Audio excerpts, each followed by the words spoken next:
Hello everybody, welcome back to my channel Julie's classroom. आप सब कैसे हैं? आई होप आप सब ठीक होंगे। आज का टॉपिक है अगेन आर्टिकल्स, बट इस बार आर्टिकल में कुछ different. But before starting that मैं आपको बताना चाहती हूँ कि वीडियो किन किन लोगों के लिए है। ऑब्वियसली ये वीडियो उन सब लोगों के लिए हुआ इंटरेस्टेड इन स्पीकिंग इंग्लिश। ये वैरी करता है स्टूडेंट से, रूरल एरिया के स्टूडेंट से, कम्पिटिटिव स्टूडेंट से, या फिर जॉब होल्डर्स के लिए और इवन मदर्स के लिए।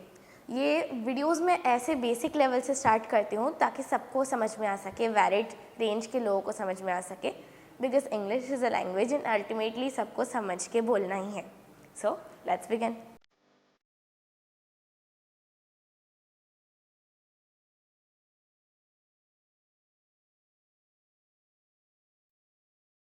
आज हम लोग अगेन आर्टिकल्स पढ़ने वाले हैं, जैसे कि आप सबको पता ही होगा इंट्रो से।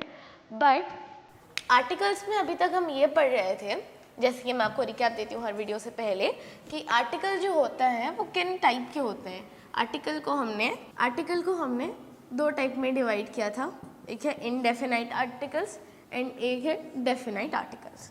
इनडेफिनाइट में आपको मिलेगा ऐसे आर्टिकल्स जो कि किसी चीज़ को पर्टिकुलरली बोल नहीं रहे हैं, they are random, they are general, not specific. उसमें आपका आ जाएगा ए एंड एन। उसका ऑपोजिट हो जाएगा डेफिनाइट आर्टिकल, जो किसी चीज़ को स्पेसिफिकली रिफर कर रहा है, वो चीज़ स्पेशल है, दैट इज़ द, उस काम के लिए आ जाएगा द। आज तक हमने दो टाइप ऑफ आर्टिकल्स पढ़े थे एंड उन्हें कैसे एंड कहाँ यूज़ करना है उसके बारे में पढ़ा था। Very simple. बट हमने ये तो पढ़ा ही नहीं था कि आर्टिकल कहाँ यूज़ नहीं करना है। मतलब ज़रूरी नहीं है कि आर्टिकल हर वक्त यूज़ होगा ही, समटाइम्स आर्टिकल हम यूज़ करेंगे नहीं। तो कहाँ नहीं यूज़ करना है is today's topic, that is omission of the articles. आज हम पढ़ने वाले हैं कि आर्टिकल को हम कहाँ किस सेंटेंस में यूज़ ना करें। उसके लिए भी 3 सिंपल बेसिक रूल है। फर्स्ट है आपका, no article is used with proper noun. जब भी आपका कोई प्रॉपर नाउन आ जाएगा वहाँ पे आप कोई आर्टिकल यूज़ नहीं करोगे। जैसे कि new Delhi is the capital of India, यहाँ पे हमें क्या दिखा रहा है? New Delhi. It is a proper noun because ये एक जगह का नाम है, तो ये आपका प्रॉपर नाउन हो जाएगा। New Delhi is the capital of India. यहाँ पे अब न्यू दिल्ली के साथ कोई भी आर्टिकल यूज़ नहीं करोगे। एंड प्रॉपर नाउन है बोल के आप द यूज़ नहीं करोगे बिकॉज इट इज़ स्पेसिफिक, तो हम द यूज़ करेंगे। नो, प्रॉपर नाउन है, सो नो आर्टिकल, इसके लिए new Delhi. Along with that, अगर आप किसी का नाम ले रहे हैं, सपोज से रमेश इज स्टैंडिंग देयर, थोड़ा ओल्ड फैशन नाम है, आई नो। तो रमेश इज स्टैंडिंग देयर, तो आप बोलोगे नहीं कि the Ramesh is standing there, नहीं, वो रमेश रहेगा, उसके आगे कोई आर्टिकल नहीं लगेगा। नेक्स्ट आपका हो जाएगा second rule, no article is used with abstract nouns. Now अगर आप एब्स्ट्रैक्ट नाउन्स क्या है भूल गए हैं, so it is a feeling, a quality or emotion, a noun that we can not see और टच। मतलब जिसे फील किया जा सकता है, कैन सी और touch, we can just feel it. पता चलता है कि कुछ एक चीज़ है वो, बट ऐसे नहीं कि आप उसे फिजिकली ग्रैब कर लोगे। तो वो हो जाएगा आपका एब्स्ट्रैक्ट नाउन। तो इन टाइप ऑफ नाउन्स में आते हैं ऐसे नाउन जैसे कि ब्यूटी, विजडम, इंटेलिजेंस, जो कि आप किसी पर्सन को देखोगे एंड सपोज से कह सकते हो that person is intelligent. May be आप उस पर्सन को जानते हो, उसकी बातों से आपको पता चल रहा है कि वो इंटेलिजेंट है। ऐसे थोड़ी ना कि उसके इंटेलिजेंट को पकड़ लोगे, ऐसे थोड़ी होता है। तो हाँ, वो आपको मे बी पढ़ा सकता है ताकि इंटेलिजेंस इंक्रीज हो, बट वो स्टिल आपका एब्स्ट्रैक्ट नाउन हो जाएगा बिकॉज आप उस चीज़ को फील कर सकते हो, आपको पता है, but you can not grab it. Same चीज़ हो जाएगा ब्यूटी के साथ। Beauty pleases our eyes. Suppose से हम एक गार्डन में जा रहे हैं, गार्डन बहुत सुंदर है, कोई इंसान बहुत स्ट्रेस्ड है, लाइक पेशेंट्स को भी मोस्टली जब वो थोड़ा प्रेशर में होता है, मेंटल प्रेशर्स में, आई हैव सीन कि डॉक्टर्स रिकमेंड करते हैं कि थोड़ा सीनरी के पास रहो, नेचर के पास रहो, आपको कामिंग सूदिंग वाइब आएगा, आपके माइंड को थोड़ा पीस मिलेगा। That is because beauty pleases our eyes. जब भी हम कुछ सुंदर दिखते हैं हमें, ओह कितना अच्छा है, मज़ा आया देख के, हाँ अच्छा था, ज़्यादा फीलिंग आता है, तो आपका जो स्ट्रेस लेवल है वो डिक्रीज़ हो जाएगा। और मे भी अगर आप किसी सुंदर इंसान को देखते हो तो आप खुश हो जाते हो देख के, oh my God wow new crush. तो हाँ, ब्यूटी प्लीजेस आवर आइज, उसमें आपका ब्यूटी हो जाएगा एब्स्ट्रैक्ट नाउन जिसके साथ आप आर्टिकल यूज़ नहीं करोगे। बिकॉज एब्स्ट्रैक्ट नाउन के साथ आर्टिकल यूज़ नहीं किया जाता। The beauty no, a beauty no, an beauty नहीं, वो आपका हो जाएगा कंप्लीटली विदाउट आर्टिकल। नाउ आपका थर्ड वाला है no article is used with the names of materials. ये वाला काफ़ी लोग गलती करते हैं, मटेरियल्स के साथ वो नाउन के साथ वो आपका आर्टिकल यूज़ कर देंगे।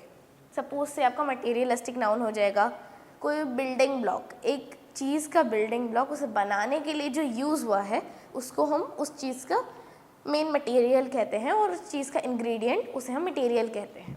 तो उन टाइप ऑफ नाउन्स के साथ जैसे गोल्ड, सिल्वर, वाटर और मिल्क और स्टोन्स काफ़ी सारी चीज़ों में यूज़ होते हैं बनाने के लिए, तो आप उन्हें एब्स्ट्रैक्ट नाउन्स को इम्प्रॉपर नाउन्स को जैसे यूज़ नहीं करते आर्टिकल के साथ, उन्हें भी यूज़ नहीं करोगे आर्टिकल के साथ। सपोज से आप कहोगे गोल्ड, गोल्ड आपका पहनने वाला ज्वेलरी भी हो सकता है और मे बी वो उसके प्योर स्टेट में भी हो सकता है। Gold is an expensive metal. Now gold एक मेटल है एंड वो बहुत महंगा है, ओके तो आप उसके साथ ये नहीं कहोगे कि हाँ the gold is expensive metal, this gold is expensive metal, a gold is expensive metal. No, gold in general तो आप अ गोल्ड भी नहीं लगाओगे, इट इज़ जस्ट आपका मटेरियल, दैट इज़ वाई आप उसको आर्टिकल यूज़ नहीं करोगे उसके साथ, सिंपली छोड़ दोगे। वैसे ही फॉर्मेशन ऑफ आर्टिकल्स के बारे में तो हमने पढ़ा, जहाँ पे हमें 3 रूल मिल गए, बट उन 3 रूल के भी क्या एक्सेप्शन है? यस, उसके भी एक्सेप्शन है, अब हम उसे भी पढ़ेंगे। ज़्यादा नहीं, भी एक्सेप्शन है। फर्स्ट एंड सेकेंड वो भी बहुत ईजी है, जैसे कि बोर्ड भी भरा नहीं है, मोटे वाले मार्कर से लिखा है, भरा भरा दिख रहा है और कुछ पॉइंट नहीं है, मेरा मार्कर ख़त्म हो गया, मतलब मार्कर का इंक ख़त्म हो गया, तो उसमें आपका इम्पॉर्टेंट जो 2 एक्सेप्शन निकल जाएंगे, that is whenever any kind of noun is particularized we have to use the definite article the। यहाँ पे कोई भी काइंड ऑफ नाउन, चाहे वो आपका प्रॉपर नाउन क्यों ना हो, उसके साथ नहीं किया जाता, बट फिर भी प्रॉपर नाउन ही क्यों ना हो, या आपका मटेरियल नाउन या आपका एब्स्ट्रैक्ट नाउन, चाहे जो भी हो, अगर वो पर्टिकुलराइज किया जा रहा है कि उनमें से भी एक स्पेसिफिकली एक ही, तो हमें उसके साथ यूज़ करना पड़ेगा डेफिनाइट आर्टिकल द। तो उसमें आपका हो जाएगा example water is essential for life. ना वाटर क्या है, जैसे कि मैंने आपको बताया था कि वाटर आपका यूज़ हो जाएगा मटेरियल नाउन की कैटेगरी में, वो आ जाएगा। अगर हम सपोज से उसे और स्पेसिफाई करेंगे, वाटर तो एक लिक्विड है, ऐसा नहीं है कि अगर आप वाटर को कहीं स्टोर करते हो तो वो वाटर तो उधर स्टोर होकर रहेगा, उस शेप में आ जाएगा, मतलब वो अपना एक पर्टिकुलर हो जाएगा ना, ऐसे नहीं कि वाटर हर जगह फैला हुआ है। तो अगर आप वाटर को बॉटल में रखें तो वो स्पेसिफिकली आपको उसी बॉटल से पानी पीना है। एंड पानी पीने वाला इसलिए मैं दे रही हूँ बिकॉज मैं हर जगह पानी नहीं पी पाती, बिकॉज मुझे थोड़ा कंफर्टिंग लगता है मेरे घर का ठंडा ठंडा चिल पानी। गर्मी चल रही है, बहुत गर्मी हो रही है यार, तो उसमें जो ठंडा ठंडा चिल पानी होता है, तो मैं अपने स्पेसिफिक बॉटल के बारे में बात कर रही हूँ। तो the water in the bottle, तो वाटर इन द बॉटल जो हो जाएगा वो मेरा स्पेसिफिक वाटर बॉटल है, तो मुझे उसके आगे द लगाना है, ना कि किसी भी वाटर के आगे द लगा देना है। The water is tasty, suppose से अगर मैं कह रही हूँ कुछ लोगों को पानी भी मीठा मीठा टेस्टी लगता है, तो उस केस में अगर मैं एक स्पेसिफिक वाटर बॉटल को स्पेसिफाई कर पा रही हूँ तो उसके लिए मैं द यूज़ करूँगी। जैसे कि आपका हो जाएगा the water in this tank is contaminated, जो टैंक में वाटर है वो कंटेमिनेटेड है, दैट इज़ उसमें कुछ डिजीज़ टाइप का है जो आपके हेल्थ के लिए अच्छा नहीं है, तो उस टैंक के वाटर को आपको यूज़ नहीं करना है, वो स्पेसिफिक टैंक के वाटर को यूज़ नहीं करना है। ऐसे नहीं कि आप नहाओगे नहीं, खाओगे नहीं, पियोगे नहीं, बर्तन धोगे नहीं, कपड़े धोगे नहीं, वो आपको स्पेसिफिक वाटर टैंक यूज़ नहीं करना है।